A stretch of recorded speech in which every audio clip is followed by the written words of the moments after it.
প্লাস্টিকের পানির ড্রাম, ফ্রিজের ট্রে, ফুলের টব, পরিত্যক্ত টায়ার শুধু শহরে নয়, এখন এসবেই এডিস মশার বিস্তার ঘটছে গ্রামের বাড়িতে। উপজেলা শহর থেকে শুরু করে গ্রামীণ ঘরবাড়িতেও ছড়িয়েছে আধুনিকতার ছাপ, কিন্তু সেই সঙ্গে বাড়েনি সচেতনতা কিংবা স্বাস্থ্যসেবার মান। ফলে প্রতিনিয়ত বাড়ছে ডেঙ্গু আক্রান্তের সংখ্যা। বিস্তারিত বরিশাল থেকে জাকির নেগাবানের প্রতিবেদনে। ডেঙ্গু সম্পর্কে আমরা কিছুই জানি না।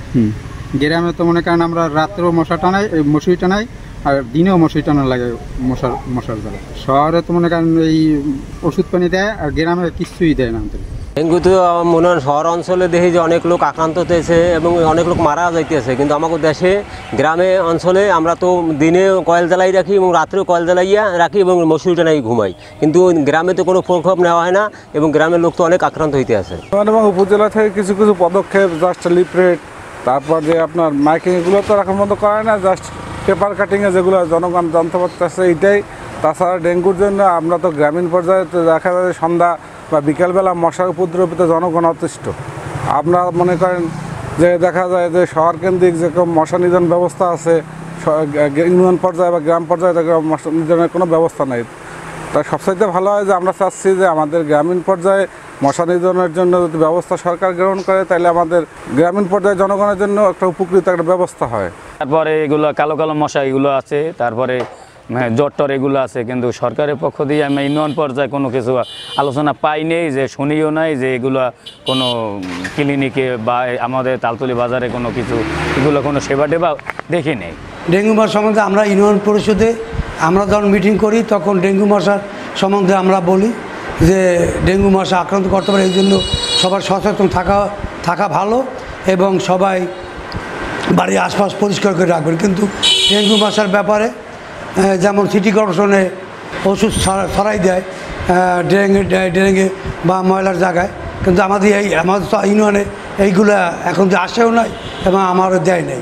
সচেতনতার জন্য আমরা রোগীদেরকে বলি বাড়ির আঙিনা পরিষ্কার রাখার জন্য, কোথাও যেন পানি জমা না থাকে, মশারি টানানোর জন্য, কয়েল জ্বালানোর জন্য। জ্বর, মাথা ব্যথা, শরীর ব্যথা, চোখ লাল এগুলো থাকে, সেক্ষেত্রে আমরা সেই রোগীদের রেফার করি যে আপনারা সদর হাসপাতালে যান, ওইখানে অল্প টাকায় ডেঙ্গু টেস্ট করতে পারবেন। আর এমনি অন্যান্য যে রোগী আসে তাদের তো আমরা চিকিৎসা সেবা পরামর্শ দিয়ে থাকি। আধুনিক সরঞ্জাম, প্লাস্টিকের পাত্রে জমে থাকা স্বচ্ছ পানি হয়ে উঠেছে এডিস অ্যালবোপিক্টাস প্রজাতির মশার আদর্শ প্রজনন ক্ষেত্র।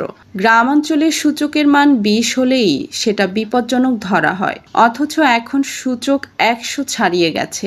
এটা ভয়াবহ সংকেত। দেশ জুড়ে 2 ধরনের এডিস মশা ছড়িয়ে আছে, শহরে এডিস ইজিপ্টাই আর গ্রামে এডিস অ্যালবোপিক্টাস। দুটোই কামড়ালে ডেঙ্গু হয়, কিন্তু পার্থক্য হলো শহরে কিছুটা হলেও ফগিং হয়, গ্রামে মশক নিধন কার্যক্রম একেবারেই নেই বললেই চলে।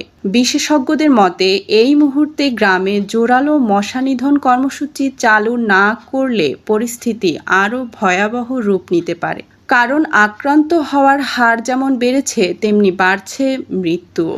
শহর থেকে ছড়িয়ে পড়ে এখন ডেঙ্গু গ্রাম বাংলার মানুষের দুশ্চিন্তার বড় কারণ হয়ে দাঁড়িয়েছে।